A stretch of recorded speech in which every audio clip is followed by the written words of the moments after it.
mahasantatra ny tsena ireo mpanodina voatabia o divay amin'ny coopérative Soavola raha ny fanazavana nomeny filohany. Vokatra vaovao zany divay vita avy amin'ny voatabia zany mbola tsy dia fantatry ny olona loatra fa mahazatra an'io dia hoe divay azo avy amin'ny reza. Afaka miatrika ny fifaninanana ny produit anay fa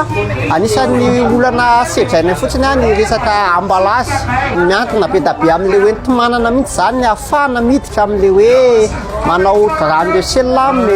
tsy ihany ny resaka emballage mantsy raha vao resaka amin'le matianiny ianao dia tonga dia amina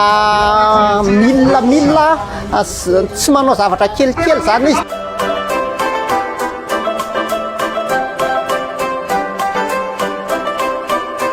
Samy hafa le zavatra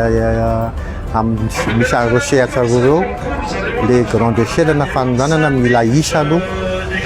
dia tsy maintsy tsara koa nefa zay tsy manenjika iny fa nenay manenjika tsara aloha fa zavatra